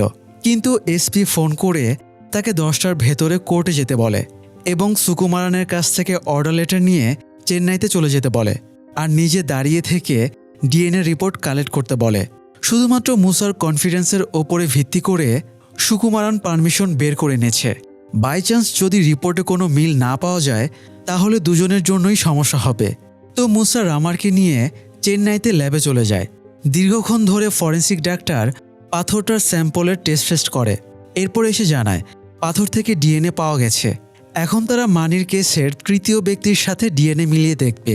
এতে 24 থেকে 36 ঘন্টা সময় লাগবে। এই 36 ঘন্টা তাদের জন্য 36 বছরের সমান হয়ে যায়। মুসা আর রাধিকা দুজনেই প্রচণ্ড টেনশনের ভেতরে সময় কাটাতে থাকে। অবশেষে ডাক্তারের ডাক পড়ে এবং জানায় দুটো ডিএনএ ম্যাচ করে গেছে। শুধু তাই না, ফরেন্সিক ডিপার্টমেন্টের সার্ভারে ডিএনএটা ম্যাচ করে দেখা যায় এটা আরও 4টা মার্ডার এবং 2টো লুটপাতের কেসের সাথেও মিলে যাচ্ছে। তাই ডাক্তারের সন্দেহ এটা কোনো সিরিয়াল কিলারের কাজ হতে পারে। মুসা আর রাধিকা সব ভিকটিমের ফাইল রেডি করে আইজির কাছে নিয়ে যায়। তবে আইজি সব দেখে রেগে যায়। এমনিতেই ওরা আদালতের রায় হয়ে যাওয়া কেস রিওপেন করিয়েছে, আবার এখন সিরিয়াল কিলারের গল্প বানাচ্ছে। তাই আইজি বেশ ক্ষোভ প্রকাশ করে, কিন্তু প্রমাণের বিরুদ্ধে তো সে যেতে পারবে না। তাই আইজি সতর্ক করে দেয় একটা ইনফরমেশনও যেন বাইরে লিক না হয়। ওরা ভরসা দেয় লিক হবে না, কিন্তু কনস্টেবল মোহন ভাইরাল হবার জন্য একটা বোকামি করে ফেলে। সে ভিডিও তৈরি করে এবং হাইওয়ের কেসে সিরিয়াল কিলারের হাত আছে এই ইনফরমেশনটা লিক করে দেয়। ফলে পুরো ঘটনা বিগড়ে যায়। ওপর মহলও ক্ষেপে যায়, কারণ এই ইনফরমেশনটা আইজি পর্যন্তই সীমাবদ্ধ ছিল। কমিশনার, ডিজিপি কেউই জানতো না। এখন ওরা আইজিকে ফোন করে প্রেশার দিচ্ছে। তাই আইজি মুসা আর রাধিকাকে ডেকে পাঠায়। সেখানে কমিশনারেরও আসার কথা। আইজি দুজনকে দেখেই যাচ্ছেতাইভাবে বকাঝকা শুরু করে। একটু পরে কমিশনার এসে সিরিয়াল কিলারের অ্যাঙ্গেলটা এক্সপ্লেন করতে বলে।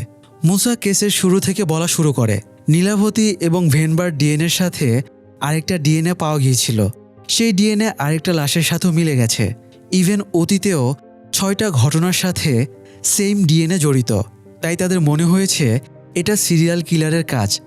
এতদিন আলাদা আলাদা জেলায় ঘটনাগুলো ঘটায় ডিএনএ ম্যাচ করে দেখা হয়নি, তাই আসল ঘটনা জানা গিয়েছিল না। কমিশনার অবাক হয়ে জিজ্ঞেস করে অন্য একটা জেলার কেসের সাথে এই কেসের ডিএনএ ম্যাচ করার আইডিয়া মুসার মাথায় কিভাবে আসলো। মুসা বলে তার ভাগ্য ভালো ছিল, তাই আইডিয়াটা কাজে লেগে গেছে। কমিশনার ওদের কাজের অগ্রগতি দেখে খুবই খুশি হয়। তাই শাস্তির বদলে এই কেসে ইনভেস্টিগেশনের জন্য স্পেশাল টিম, অফিস, সব ডেটার অ্যাক্সেস এবং ফান্ডের ব্যবস্থা করে দেয়। কারণ ছোট কেসটা এখন বড় আকার ধারণ করেছে, তাই তদন্তের ধরনও বদলে ফেলতে হবে। যাই হোক, পুরো টিম রেডি হয়ে যাবার পরে পুরোদমে তদন্ত শুরু করা হয়। সমস্ত ভিকটিমদের পরিবারকে ডেকে তাদের কাছ থেকে ইনফরমেশন কালেক্ট করা হয়। সিসিটিভি ফুটেজ, ডেটা চেকিং সব কিছু করা হয়, কিন্তু সাসপেক্টের কোনো ট্রেস পাওয়া যায় না। অন্য কেসগুলোতে কয়েকজনকে অ্যারেস্ট এবং রিমান্ডে নেওয়া হয়েছিল, কিন্তু ওরাও এই সিরিয়াল কিলিং কেসে জড়িত না। নর্মালি সিরিয়াল কিলারের কিছু নির্দিষ্ট বৈশিষ্ট্য থাকে, কিন্তু এই সিরিয়াল কিলার একদমই আলাদা ধরনের, তাই তাকে ট্রেস করা কঠিন হয়ে যাচ্ছে। এদিকে পত্রিকার মালিক সেথুরামান অনেকদিন বেশ চুপচাপ ছিল, কিন্তু মোহনের ভিডিও ভাইরাল হওয়ায় সে হিংসায় পড়ে যায়। একটি সাবস্ক্রাইবারবিহীন ইউটিউব চ্যানেলের ভিডিও ভাইরাল হয়ে গেছে, সবাই সেটা নিয়ে চর্চা করছে। এই ব্যাপারটা সেথুরামানের ভালো লাগছিল না। সে সারা জীবন পত্রিকায় কন্ট্রোভার্সি ছড়িয়ে বেরিয়েছে, আর এভাবেই সবসময় হাইপে থাকতে চেয়েছে। তাই এবারও সে একটা উল্টো নিউজ ছাপায়। সে নিউজে সিরিয়াল কিলারকে হিরো বানিয়ে দেয় আর পুলিশকে বানিয়ে দেয় ভিলেন। মানে পুলিশ সিরিয়াল কিলারকে ট্রেস করতে পারছে না, এটা তাদের ব্যর্থতা। এই নিউজ দিয়ে সে আবার হাইপে উঠতে চায়। তাই পরের দিন হেডলাইন বের হয়, পুলিশ কি কোনো ভূতকে ট্রেস করছে নাকি কোনো ঘুলকে। এদিকে পুলিশ ডিএনএ প্রোফাইলের ওপরে ভিত্তি করে সাসপেক্টের সম্ভাব্য চেহারা ডিজিটালভাবে তৈরি করে। মুসা এই চেহারা এবং ডিএনএ স্যাম্পল সব থানায় পাঠিয়ে দেবার নির্দেশ দেয়। যদি কারোর সাথে মিলে যায় তাহলে তাকে জিজ্ঞাসাবাদের জন্য নিয়ে আসতে বলে। একজন স্টাফ মুসাকে বলে তার মনে হচ্ছে খুনগুলো হয়তো সুপারন্যাচারাল কোনো অ্যাক্টিভিটি করেছে। সে মুসাকে সিসিটিভি ফুটেজ দেখায়। ভিকটিমদের ভেতরে একজন টিচার ছিল, তার লাশ নচিয়াম নদীর তীরে পাওয়া গিয়েছিল। স্টাফ নদীর ব্রিজের ওপরে থাকা দুটো সিসি ক্যামেরার ফুটেজ 3 দিন ধরে চেক করেছে। সে একটা ক্যামেরার ফুটেজে টিচারকে যেতে দেখেছে, কিন্তু সামনের আরেকটা ক্যামেরায় আর তাকে দেখা যায়নি। তবে টিচারের সাথে দেখা গিয়েছে অন্য কিছু। সে ভিডিওর স্পিড স্লো করে দেখায় টিচারের পেছনে একটা কালো ছায়া ছুটে যাচ্ছে। তাই সে বলে এটা কোনো ভূতের কাজ। এবার মুসা রেগে যায়। একটু আগেও একজন স্টাফ বলেছে তার পরিচিত একজন জ্যোতিষী আছে যে মুহূর্তেই খুনিকে ট্রেস করে দিতে পারবে। মুসা বুঝতে পারছিল এসব নিউজের হেডলাইনের প্রভাবে হচ্ছে, তাই সে সবাইকে এসব অবান্তর চিন্তাভাবনা করতে নিষেধ করে দেয়। এ সময় মুসা একটা সুখবর পায়, মানি অবশেষে জামিন পেয়ে গেছে। ডিউটি শেষ করে মুসা বাড়ি ফিরে হোয়াটসঅ্যাপে আসা রিপোর্টগুলো শুনছিল। এ সময় সে জানতে পারে ত্রিচিতে একটা ইটভাটায় লাশ পাওয়া গেছে। সেটার ডিএনএ তাদের কেসের সাসপেক্টের সাথে রিলেটেড। মুসা পরের দিনই ত্রিচিতে চলে যায় এবং লোকাল ইন্সপেক্টরের সাথে দেখা করে। ইন্সপেক্টর জানায় এটা একটু হাই প্রোফাইলের কেস। যে ইটভাটায় লাশটা পাওয়া গেছে সেটা এমএলএ কালাপথি রাজার ভাটা। লাশটাকে ভাটার জ্বালানির ভেতরে ফেলে রাখা হয়েছিল। কয়েক ঘন্টা জ্বলার পরে লাশের খোঁজ পাওয়া যায়। এরপরে লাশটা এনে ডিএনএ ট্রেস করে দেখা যায় এটা সিরিয়াল কিলারের ডিএনএর সাথে ম্যাচ করে যাচ্ছে। কথাটা শুনে মুসা চমকে ওঠে। তবে কি কেসটা এবার সলভ হয়ে যাবে? কেসটা আবারও নতুনভাবে মোড় নেয়। ইন্সপেক্টর পোড়া লাশটা দেখিয়ে বলে সিরিয়াল কিলারের ডিএনএ মোতাবেক সেটা কোনো পুরুষের হওয়ার কথা। তবুও তারা বারবার চেক করে দেখেছে সিরিয়াল কিলারের ডিএনএ একজন পুরুষের, কিন্তু যে মারা গেছে সে একজন মহিলা। এবার মুসারও মাথাটা আওলাঝালা হয়ে যায়। তাই মুসা ফিরে এসে সোজা ফরেন্সিক ডিপার্টমেন্টের ফরেন্সিক ডাক্তারের কাছে চলে যায়। তাকে রিপোর্ট দেখালে সেও বিস্মিত হয়ে যায়, কারণ সাধারণ মেডিকেল টার্ম অনুযায়ী এমনটা ঘটার সম্ভাবনাই নেই। এই সময় এসপি রাধিকা ডাক্তারকে ফোন করে বলে তাকে আইজি এবং কমিশনার ডেকে পাঠিয়েছিল। তারা জিজ্ঞেস করেছে কেউ ট্রান্সজেন্ডার হলে ডিএনএ বদলানোর চান্স আছে কিনা। রাধিকা আন্দাজে না বলে এসেছে, তাই সে ডাক্তারকে এই ব্যাপারে শিওর হওয়ার জন্য জিজ্ঞেস করে। ডাক্তার বলে রাধিকা ঠিক উত্তরই দিয়েছে। কোনো পুরুষ বা মহিলা যদি ট্রান্সজেন্ডার হয়েও থাকে তবুও জন্মের সময় তার জেন্ডার যা ছিল তাই তার ডিএনএতে দেখাবে। রাধিকা জানতে চায় যদি কেউ সেক্সুয়াল সার্জারি করে সেক্ষেত্রে কি হবে। ডাক্তার বলে এক্ষেত্রে তার কোনো ডিম্বাশয় থাকবে না, কিন্তু যে পোড়া লাশটা পাওয়া গেছে তার ফরেন্সিক রিপোর্ট অনুযায়ী তার ডিম্বাশয় আছে। আর ডাক্তার এখনই কোনো সিদ্ধান্তে আসতে পারছিল না। এই জন্য সে মুসার সাথে লাশটা দেখতে চলে যায়। লাশটা পুড়ে খুব বীভৎস অবস্থা। তবুও প্রাথমিকভাবে যাচাইয়ের পরে ডাক্তার শিওর হয়ে যায় এটা কোনো মহিলারই লাশ। তবুও সে কিছু স্যাম্পল কালেক্ট করে নেয় যাতে ল্যাবে নিয়ে গিয়ে বিস্তারিতভাবে জানতে পারে ডিএনএ টেস্টের রিপোর্ট উল্টাপাল্টা কিভাবে হলো। স্যাম্পল ল্যাবে আনার পরে ডাক্তার আবারও কিছু টেস্ট করে এবং রিপোর্টের জন্য অপেক্ষা করতে থাকে। এবারও যদি রিপোর্টে ম্যাচ করে যায় তাহলে ডাক্তার পরাজয় মেনে নেবে, কারণ তার মেডিকেল নলেজ থেকে এই ঘটনা এক্সপ্লেন সম্ভব না। মুসা বলে আপনি এত সহজে কিভাবে হার মেনে নিচ্ছেন? আপনার জায়গায় আমি থাকলে হাজারটা উপায় চেষ্টা করে দেখতাম। ওটা আমার ফিল্ড না, আপনার ফিল্ড, তাই আপনাকে রহস্য উদ্ঘাটন করতেই হবে। ডাক্তার এবার বিরক্ত হয়ে বলে সে মানুষ, ঈশ্বর না, তারও কিছু লিমিটেশন আছে এবং মানুষ হিসেবে তারও ভুল হয়, তাই এর বেশি তার আর কিছুই করার নেই। তবে মুসা হাল ছাড়ে না। রিপোর্ট যাই আসুক সে সব রকমের চেষ্টা করেই যাবে। আর ওপরওয়ালার ওপরেও তার বিশ্বাস আছে, তিনি একটা না একটা পথ ঠিক দেখিয়ে দেবেন। তো যাই হোক, মুসা ওয়াশরুমে ফ্রেশ হতে গিয়ে এখন পর্যন্ত ঘটা সব ঘটনাগুলো ফ্ল্যাশব্যাক করে। তখন ডাক্তারের একটা কথা তার মনে পড়ে, হতে পারে এটা কোনো হিউম্যান এরর, মানুষের ভুল তো হতেই পারে। এই কথাটাই মুসার মনে নতুন আশা জন্মায়। সে ফরেন্সিক টিম নিয়ে ফার্মানো ইন্ডিয়া প্রাইভেট লিমিটেডে চলে যায়। এখানে ডিএনএর স্যাম্পল কালেক্টের কিট বানানো হয়, আর এই কিট দিয়েই ফরেন্সিক ডিপার্টমেন্ট স্যাম্পল কালেক্ট করে। তারা প্রথমে সিসিটিভি ফুটেজ থেকে দেখতে পায় একজন কর্মী গ্লাভস ছাড়াই স্যাম্পল কিটগুলো প্যাকেট করছে। সে অল্পদিন এখানে জয়েন করেছে, তাই কিট প্যাক করার সময়ে গ্লাভস ইউজ করতে হয় সেটা জানতো না। তো এবার সেই কর্মী ডিএনএ স্যাম্পল কালেক্ট করে টেস্টের পরে দেখা যায় তার ডিএনএও খুনির ডিএনএর সাথে ম্যাচ করে যাচ্ছে। অর্থাৎ এখানে যেটা ঘটেছে, এই বদলোকটা গ্লাভস না পরে কিটগুলো খোলা হাতে প্যাক করত। এই জন্য তার ডিএনএ আগে থেকেই কিছু কিছু কিটে লেগে যেত। এই জন্য এখনকার কিট দিয়ে টেস্ট করলে এই স্টাফের ডিএনএই শো করত। সুতরাং এখন পর্যন্ত তারা সিরিয়াল কিলারের অ্যাঙ্গেল থেকে কেসের যত তদন্ত করেছে সব একদম মাঠে মারা গেল। এরকম একটা ঝামেলাকে এখন ব্যাকআপ দেওয়াও কঠিন। মুসা এসপি রাধিকার সাথে ব্যাপারটা আলোচনা করলে সেও দিশাহীন হয়ে পড়ে, কিন্তু উপায় তো নেই। হিউম্যান এরর হোক আর যাই হোক, দোস্ত তাদের ওপরই আসবে। রাধিকা আইজি এবং কমিশনারকে ব্যাপারটা অবগত করে। তারা প্রেস কনফারেন্স করে নিজেদের ভুলটা স্বীকার করে। তবে কমিশনার লোকটা পজিটিভ মাইন্ডেড ছিল। পুলিশ তদন্তে ভুল করেছে ঠিকই, তবে তারা যে এরকম ক্রিটিক্যাল একটা ভুলকে ডিটেক্ট করতে পেরেছে এটাও অনেক বড় ক্রেডিট। তবে প্রেস কনফারেন্স শেষ করে যাবার সময় আইজি রাধিকাকে বলে যায় এই ঘটনার জন্য রাধিকাকে অনেক মূল্য চুকাতে হবে। পাশেই মুসা দাঁড়িয়েছিল। রাধিকা মুসাকে বলে, তোমার মুখ কালো করে দাঁড়িয়ে থাকার দরকার নেই, যা ঘটবে সব আমি সামলে নেব। কিন্তু আমার একটা প্রশ্ন হলো, যে টার্নওভারের কারণে মানিকে নির্দোষ প্রমাণ করে জামিন দেওয়া হলো সেই লজিক তো টিকলো না। তাই তোমার কি এখনও মনে হয় মানি নির্দোষ? মুসা এখনই কোনো উত্তর দিতে পারে না। সে বিকেলে মানির সাথে দেখা করতে যায় এবং তাকে জানায় এই কেসে আর কোনো সিরিয়াল কিলারের অ্যাঙ্গেল নেই, তাই মানির ওপরে আবারও সবার সন্দেহ ফিরে আসছে। কথাটা জানিয়ে মুসা চলে যাচ্ছিল, তখন সে প্রভাকে আসতে দেখে। প্রভা মানির সাথে বেশ বন্ধুত্বপূর্ণ আচরণ করছে দেখে মুসার সন্দেহ হয়, কারণ প্রভা বলেছিল গার্লফ্রেন্ড নিয়ে গ্যাঞ্জামের পরে তার সাথে মানির কথাবার্তাও হতো না। আবার জেলখানার ভিজিটরদের রেজিস্টার চেক করে দেখা যায় প্রভা একদিন জেলেও মানির সাথে দেখা করতে এসেছিল। তাই সন্ধ্যায় মুসা আর রামার প্রভাকে তার বাড়িতে গিয়ে ধরে এবং এই ব্যাপারে জিজ্ঞেস করে। প্রভা জানায় সে মানির সাথে ঝামেলা ঠিক করে নিয়েছে। প্রভা আতঙ্কিত হয়ে বলে সে কোনো অপরাধ করেনি, বরং তার মনে হচ্ছে মানি আর সুন্দর হাসান কিছু লুকাচ্ছে। প্রভার স্টেটমেন্টের পরে নেক্সট দিনে তারা সুন্দর হাসান আর মানিকে তুলে নিয়ে আসে এবং সুন্দর হাসানকে উল্টো করে পেটায়। মানি এখনও কিছুই স্বীকার করছিল না। মুসা মানিকে বলে, তোমার সাজার রায় দেওয়া হচ্ছিল, তখন তুমি কিছু বলনি। জেলের ভেতরে দেখা করতে গিয়ে জিজ্ঞেস করেছি, তখনও মুখ খোলনি। আবার গতকাল আমি বলেছি তোমার আবারও জেলে যাওয়া লাগতে পারে, তখনও তুমি জেলে যেতে রাজি হয়ে গেছো। কিন্তু কেন? কোন সিক্রেট ঢাকতে এত ভালো মানুষই দেখাচ্ছ? মানির মুখ দিয়ে কিছুই বের হয় না। তবে টর্চারের ভয়ে সুন্দর হাসান বলে সেসব স্বীকার করবে। মানির কথা শুনে এতদিন সুন্দর হাসান কোনো কিছু স্বীকার করেনি। এটা শুনে মানি সুন্দর হাসানকে বাধা দেবার চেষ্টা করে। তখন মানিকে আটকে রাখা হয় আর সুন্দর হাসানকে স্বীকারোক্তির সুযোগ দেওয়া হয়।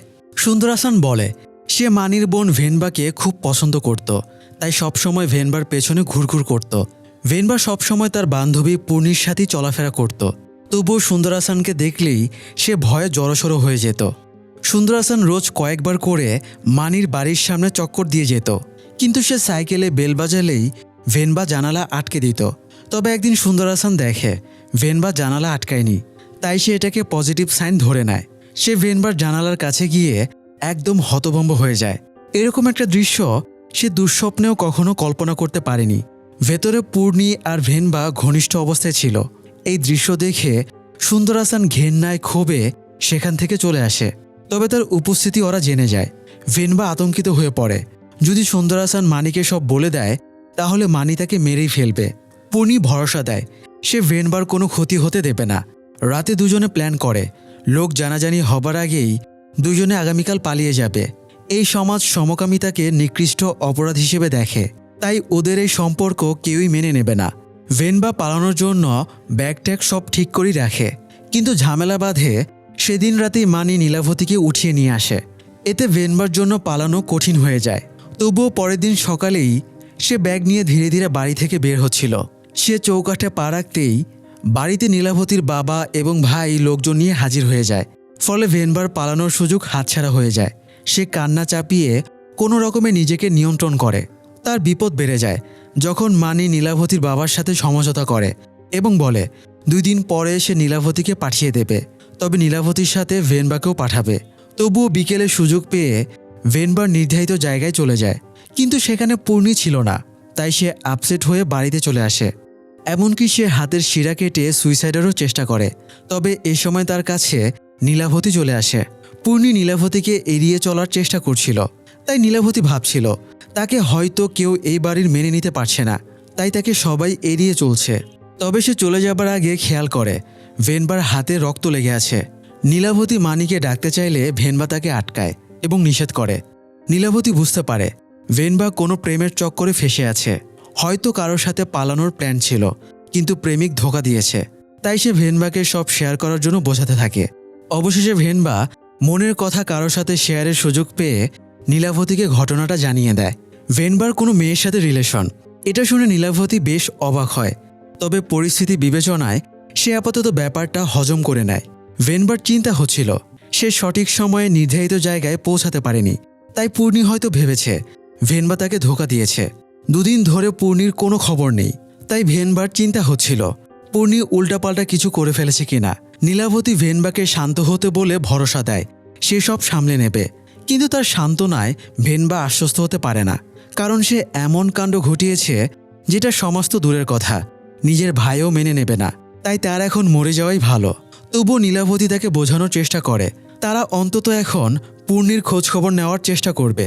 শেষে যদি দেখা যায় পূর্ণি ঠিকই বেঁচে আছে অথচ ভেনবা মারা গেছে, তাহলে ব্যাপারটা আরও খারাপ হবে। তাই নীলাবতী এভাবে তাকে বুঝিয়ে আপাতত হাসপাতালে নিয়ে যায়। এদিকে মানি নীলাবতীর ভাইয়ের কাছ থেকে ভেনবার ঘটনাটা জানতে পারে। জানার পরে সে রাগে আগুন হয়ে বাড়িতে ফেরে। সে প্রথমে ভেনবাকে কিছু না বলে উঠোনে নীলাবতীর কাছে যায়। সে নীলাবতীকে এই ব্যাপারে জিজ্ঞেস করে, কারণ নীলাবতীর ভাই বলেছে সে নীলাবতীর কাছে এটা শুনেছে। মানি ভাবে এরা দুই ভাই বোন তার বোনের নামে বদনাম করছে, তাই সে নীলাবতীর ওপরে মারমুখী হয়। তখন ভেনবা উঠে এসে স্বীকার করে মানি যা শুনেছে সব সত্যি। এখন এই অপরাধে ভাই যদি তাকে মেরে ফেলতে চায় তাহলে মেরে ফেলুক। বোনের কথা শুনে মানি একেবারে নির্বাক হয়ে যায়। তবে বোনের কান্না দেখে তার মায়া হয়, তাই সে আর ভেনবাকে কিছু বলে না। মানি মন খারাপ করে বাইরে বসেছিল, তখন তার কাছে নীলাবতী যায়। নীলাবতী বলে ভেনবা হাসপাতালে যেতে চাইছিল না, আবার মানিকেও কিছু বলতে চাইছিল না, তাই নীলাবতী মুশকিলে পড়ে যায়। সে প্রবার কাছে হেল্প চাওয়ার কথা ভেবেছিল, কিন্তু প্রভা আর মানির সে সময় ঝামেলা চলছিল। পরে সে সুন্দরাসানের কথাও ভাবে, কিন্তু ভেনবা নিষেধ করে, কারণ সুন্দরাসান ভেনবার পেছনে ঘুরঘুর করত। শেষে বাধ্য হয়ে নীলাবতী নিজের ভাইয়ের সাথে সমস্যাটা শেয়ার করে, কিন্তু সে যে মানির কাছে এসে সব বলে দেবে এটা নীলাবতী বুঝতে পারেনি। নীলাবতী মানিকে নানানভাবে বুঝিয়ে সুঝিয়ে ম্যানেজ করে। এরপরে মানি বোনের কাছে গিয়ে নিজের সার লড়াইয়ে জেতা ব্রেসলেটটা পরিয়ে দেয় আর বলে সে সব ঠিক করে দেবে। ভেনবার কথা মেনে মানি পূর্ণিকে খুঁজতে বের হচ্ছিল। আবার আজকে নীলাবতীরও বাবার বাড়িতে চলে যাবার কথা ছিল। মানি বলে সে ফিরে না আসা পর্যন্ত যেন ওরা বের না হয়। নীলাবতী বলে সে যদি না যায় তাহলে এই রাগে হয়তো তার ভাই ভেনবার কথাটা ছড়িয়ে দেবে। মানি বলে যদি সে এরকম করে তাহলে মানি তাকে মেরে ফেলবে। এই বলে মানি বেরিয়ে যায়। বাড়ি থেকে মানি বেরিয়ে চলে যায় সোজা সুন্দরাসানের কাছে। তবে সুন্দরাসান মানিকে দেখেই দৌড় দেয়, তাই মানিও তাকে তাড়া করে এবং ধরে ফেলে। সুন্দরাসানের মাধ্যমে সে পূর্ণিকেও ট্রেস করে ফেলে। সুন্দরাসানি পূর্ণিকে ঘরের ভেতরে আটকে রেখেছিল। মানির সামনেই সুন্দরাসান পূর্ণিকে মেরে ফেলার চেষ্টা করে, তাই মানি সুন্দরাসানকে কয়েকটা চড়থাপ্পড় মেরে শান্ত করে। এরপরে পূর্ণিকে উদ্ধার করে তার বাড়িতে দিয়ে আসে। তারপরে পূর্ণির খবরটা বোনকে দিতে মানি বাড়ি ফিরে আসে, কিন্তু বাড়ি ফিরে দেখে ভেনবা বা নীলাবতী কেউই নেই। মায়ের কাছে জানতে পারে ওরা নাকি নিজেরাই বেরিয়ে গেছে। মানি ভাবে এরা হয়তো নীলাবতীর বাড়িতেই গেছে, কিন্তু পরে নীলাবতীর ভাই এবং বাবা লোকজন নিয়ে এলে মানি জানতে পারে ওরা নীলাবতীর বাড়িতে পৌঁছায়নি। তাই মানি নিজেই ওদেরকে খুঁজতে বের হয়, কিন্তু কোথাও পায় না। মানি চাইছিল না তার বোনের ব্যাপারটা জানাজানি হোক, তাই সে নীরবে অপরাধ স্বীকার করে জেলে চলে যায়। সুন্দরাসান এবং মানির স্বীকারোক্তি শোনার পরে মুসার সন্দেহ চলে যায় নীলাবতীর ভাই নীলাগন্ধনের দিকে, কারণ এরা বাদে একমাত্র সেই ভেনবার ঘটনাটা জানত। আবার তার কাছে খুনের মোটিফও আছে। নীলাবতীর মানির সাথে পালিয়ে আসাটা সে মেনে নেয়নি, তাই হতে পারে খুনটা সেই করেছে। এই জন্য মুসা এবার রামার আর মোহনকে সাথে নিয়ে নীলাগন্ধনকে ধরে। নীলাগন্ধন স্বীকার করে বোনের কাছে ভেনবার ঘটনাটা শুনে সে মানির কাছে গিয়ে তাকে তাচ্ছিল্য করেছিল। তার উদ্দেশ্য ছিল মানি আর নীলাবতীর সম্পর্কটা ভেঙে দেওয়া। সেদিন মানি আর নীলাগন্ধনের মাঝে মারামারিও হয়, তবে নীলাগন্ধন কাউকে খুন করেনি। নীলাগন্ধন নিজের সাফাই গিয়ে বলে সে অতটাও খারাপ লোক না। জিজ্ঞাসাবাদের সময়ে মুসার কাছে খবর আসে তার স্ত্রী হাসপাতালে, তাই মুসা হাসপাতালে চলে যায়। আজ তার স্ত্রীর বাচ্চা ডেলিভারি হবে। মুসার স্ত্রী একটা মেয়ে সন্তানের জন্ম দেয়, তবে মুসা তেমন খুশি হয় না। কেসটা চোরাকাটার মতো তার বুকে বিঁধে আছে। কেসের ঝামেলা শেষ না করা পর্যন্ত সে শান্তি পাবে না। পরবর্তী কিছুদিন মুসার খুব স্ট্রেসে কাটে। একদিন রাধিকা তাকে ফোন দিয়ে জানায় রাধিকার ভেলোরে ট্রান্সফার হয়ে গেছে। পানিশমেন্ট হিসেবে তাকে ফিল্ড থেকে সরিয়ে পুলিশ একাডেমিতে পোস্টিং দেওয়া হয়েছে। মুসা রাধিকার কাছে ক্ষমা চায়, কারণ তার ওপরে ভরসা করেই রাধিকা নিজের ক্যারিয়ারের রিস্ক নিয়েছিল। রাধিকা বলে এসব নিয়ে ভাবার দরকার নেই, তার হাতে এখনও 1 সপ্তাহ সময় আছে, তাই এই 1 সপ্তাহে যতটুকু সম্ভব সে এই কেসে হেল্প করতে চায়। রাধিকা জানায় সে একজন ফরেন্সিক অ্যানথ্রোপোলজিস্টের সাথে গতকাল যোগাযোগ করেছিল। অ্যানথ্রোপোলজিস্ট কঙ্কাল অ্যানালাইসিস করে জানিয়েছে খুন কোনো কাস্তে দিয়ে করা হয়েছে। যদি মার্ডার ওয়েপনটা তার কাছে নিয়ে যাওয়া হয় তাহলে সে কেসের মোড় ঘুরিয়ে দিতে পারবে। তো মুসা এবার সাসপেক্ট যারা আছে সবার বাড়িতে মার্ডার ওয়েপন খোঁজার সিদ্ধান্ত নেয়। যদিও খুনি এত বড় বোকামি করবে না, তবুও বসে থাকার চেয়ে কিছু চেষ্টা করা যাক। তো তারা প্রথম ঢোকে সুন্দর হাসানের বাড়িতে। সুন্দর হাসানের বাড়ি তন্ন করে খুঁজেও কিছুই পাওয়া যায় না। তবে দেয়ালে টানানো একটা ফটো দেখে মুসা কৌতূহলী হয়ে যায়। তারা সাসপেক্টের ডিএনএ প্রোফাইল অ্যানালাইজ করে একটা ডিজিটাল ফেস বানিয়েছিল। সেই ফেসের সাথে ছবির একজনের চেহারা মিলে যাচ্ছিল। মুসা সুন্দর হাসানকে ডেকে জিজ্ঞেস করে এটা কে? সুন্দর হাসান জানায় এটা তার মামা কানাপ্পা। তো এবার কান্নাপ্পাকে ডেকে পাঠানো হয়, যদিও কারণটা তাকে বলা হয়নি। কান্নাপ্পা বাড়িতে ঢুকতেই মুসা তার খবরাখবর জিজ্ঞেস করে। মুসাকে দেখেই কান্নাপ্পা ঘটনা বুঝে যায় এবং লুঙ্গি তুলে দৌড় দেয়। তবে পুলিশ আগে থেকেই পজিশন নিয়ে রেখেছিল, তাই কান্নাপ্পা ধরা পড়ে যায়। মুসা জানত কান্নাপ্পাকে জেরা করে সহজে কিছু বের হবে না, তাই সে সুন্দর হাসানকে মারার নির্দেশ দেয়। সুন্দর হাসানের মা ছেলেকে প্রচণ্ড ভালোবাসে, তাই ছেলেকে টর্চার করাটা সে সহ্য করতে না পেরে সব স্বীকার করতে রাজি হয়। তো সুন্দর হাসানের মা জানায় সুন্দর হাসানের পুরো দুনিয়াটা ছিল তার মা। সুন্দর হাসান তেমন কারোর সাথে বেশি কথা বলতো না, তবে নিজের মায়ের সাথে সে সব কিছুই শেয়ার করত।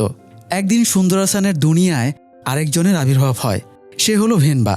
সুন্দর হাসান ভেনবাকে অনেক ভালোবাসত, কিন্তু ভেনবা আর পূর্ণির দৃশ্যটা দেখার পরে সুন্দর হাসানের দুনিয়াটা ওলটপালট হয়ে যায়। সে বেঁচে থেকেও জিন্দা লাশ হয়ে যায়। সুন্দর হাসানের মা চেয়েছিল সে ছেলেকে এমন এক মেয়ের সাথে বিয়ে দেবে যে তার মতোই সুন্দর হাসানকে আগলে রাখবে, কিন্তু ভেনবা সেরকম মেয়ে না, তাই সে ভেনবাকে মেরে ফেলার সিদ্ধান্ত নেয়। ভেনবা মরে গেলে সে ছেলেকে একটা ভালো মেয়ের সাথে বিয়ে দিতে পারবে। এই জন্য সে কানাপ্পাকে ডেকে আনে এবং ভেনবার সাথে দেখা করতে যায়। সে ভেনবার সামনে ইমোশনাল হবার নাটক করে, কান্নাকাটি করে ভেনবার পায়ে ধরে, যাতে ভেনবা একটাবারের মতো সুন্দর হাসানের সাথে দেখা করে তাকে বোঝায়। ভেনবা ভাবে মায়ের বয়সে একজন তার পায়ে পড়েছে, তাই তার ওনার কথা শোনা উচিত। তাই সে ভেতরে ঢুকে নীলাবতীর সাথে ব্যাপারটা শেয়ার করে। নীলাবতী বলছিল মানি না আসা পর্যন্ত অপেক্ষা করতে, কিন্তু সুন্দর হাসানের মা গোদ বেঁধেছিল সে ভেবনাকে না নিয়ে যাবে না। তাই নীলাবতী ভেনবাকে একা না ছেড়ে সেও ভেনবার সাথে বের হয়। সুন্দর হাসানের মা পূর্ণিকে পার্সোনালি চিনত না, তাই ভেনবা আর নীলাবতীকে দেখে ভাবে এরাই হয়তো কাপল, আর এদের জন্যই সুন্দর হাসানের এই পরিণতি হয়েছে। তাই সে দুজনের ওপরেই প্রতিশোধ পরায়ণ হয়ে ওঠে। ওদেরকে বুঝিয়ে সুজিয়ে একটা সিক্রেট জায়গায় নিয়ে গিয়ে বেঁধে রাখা হয়। সুন্দর হাসানের মা ওদেরকে কান্নাপ্পার হেফাজতে রেখে যায় আর বলে সে বাড়ি গিয়ে বিষাক্ত মাশরুম রান্না করে এনে এদেরকে খাইয়ে মেরে ফেলবে। সুন্দর হাসানের মা কাঁদতে কাঁদতে বলে তার ভুলের জন্য নীলাবতী মারা গেছে, তাই তার এই জন্য অনেক অনুশোচনা হয়। তবে এসবের সাথে সুন্দর হাসান কোনোভাবেই জড়িত না, ইভেন সে এতদিন এই ঘটনা জানতও না। সুন্দর হাসানের মায়ের স্বীকারোক্তির পরে রামাসহ অন্যরা ধরে নেয় সুন্দর হাসানের মাই ওদের আসল খনি। যেহেতু সে ওদেরকে বাড়ি থেকে নিয়ে গেছে, আবার বিষাক্ত মাশরুমও খাইয়েছে, তাই এখানে কনফিউশনের আর কিছুই নেই। তবে সবাই গুরুত্বপূর্ণ একটা পয়েন্ট মিস করে গেলেও মুসা পয়েন্টটা মিস করে না। ওদের মৃত্যু যদি বিষাক্ত মাশরুম খেয়েই হয় তাহলে ওদের হাত কাটলো কিভাবে? বিষক্রিয়াতে মরে গেলে হাত কাটার তো কোনো প্রয়োজন ছিল না, তাই এইখানে এখনও কোনো রহস্য উন্মোচন হতে বাকি আছে। তাই মুসা ভেতরে এসে এবার কান্নাপ্পাকে বেধড়ক মার শুরু করে। তখন কান্নাপ্পা সব স্বীকার করতে রাজি হয়। সুন্দর হাসানের মা কান্নাপ্পার দায়িত্বে ওদেরকে রেখে যাওয়ার পরে ওদের একা পেয়ে কান্নাপ্পার কুমতলব জেগে ওঠে। তবে তখনও সে ওদের ভয় দেখানো ছাড়া আর কিছুই করে না। পরে সুন্দর হাসানের মা বিষাক্ত মাশরুম রান্না করে দিয়ে যায় এবং ওদেরকে কিভাবে খাওয়াতে হবে বুঝিয়ে দিয়ে যায়। তবে পরে সুন্দর হাসানের মা জেনে যায় নীলাবতীর কোনো দোষ নেই, তাই সে কান্নাপ্পাকে ফোন করে বলে দুজনের ভেতরে একজন মেয়ে তাদের টার্গেটেড না, তাই কান্নাপ্পা যেন ওদেরকে বিষ না দেয়। কিন্তু কান্নাপ্পার তো উদ্দেশ্য খারাপ ছিল, তাই সে বোনকে মিথ্যা করে বলে সে অলরেডি ওদেরকে বিষ খাইয়ে দিয়েছে এবং ওরা মরে গেছে। সে লাশ ডিসপোজ করে দেবে বলে ফোন রেখে দেয়। এরপরে সে নিজের বিকৃত লালসা মেটানোর পর দুজনকেই নৃশংসভাবে খুন করে। তবে খুনের স্মৃতি মনে করার পরেও তার ভেতরে একটু অনুশোচনা ছিল না। সে নির্লজ্জের মতো হাসছিল। নিজের ভালোবাসার মানুষের সাথে এতটা জঘন্য কাজ করায় সুন্দর হাসান মামার ওপরে খেপে যায় আর একটা সুচালো পিন দিয়ে অনর্গল আঘাত করে কান্নাপ্পাকে মেরে ফেলে। সেই সাথে এই নির্মম সত্যের উদ্ঘাটনের মধ্য দিয়ে সিরিজটাও এখানেই শেষ হয়ে যায়। মুসা বাড়ি ফিরে অবশেষে নিশ্চিন্ত হয়ে তার মেয়েকে কোলে নেয়, কিন্তু এই অভিশপ্ত কেসের ট্রমা সে কাটিয়ে উঠতে পারে না। মেয়েকে কোলে নিয়ে সে হাউমাউ করে কেঁদে ফেলে। যাই হোক, সুনীল গঙ্গোপাধ্যায়ের একটা কবিতার লাইন আছে, আমি মানুষের পায়ের কাছে কুকুর হয়ে বসে থাকি, তার ভেতরের কুকুরটাকে দেখব বলে। সিরিজটায় কিন্তু এই জিনিসটাই ফুটে উঠেছে। একজন মানুষের ভালো মানুষ হতে সারা জীবন কেটে যায়, কিন্তু মনের পশুটা কখনো কখনো এক মুহূর্তেই জেগে উঠতে পারে। প্রত্যেক মানুষের ভেতরেই একজন হিংস্র পশু বাস করে। সেই পশুর জেগে ওঠার পার্থক্য শুধু সময়ের। তাই নিজের ভেতরের পশুটাকে কখনো জেগে উঠতে দিয়েন না, তাহলে সেটার সাথে আপনার ধ্বংস নিশ্চিত হয়ে যাবে। আজ এই পর্যন্তই। সবাই ভালো থাকুন। ধন্যবাদ।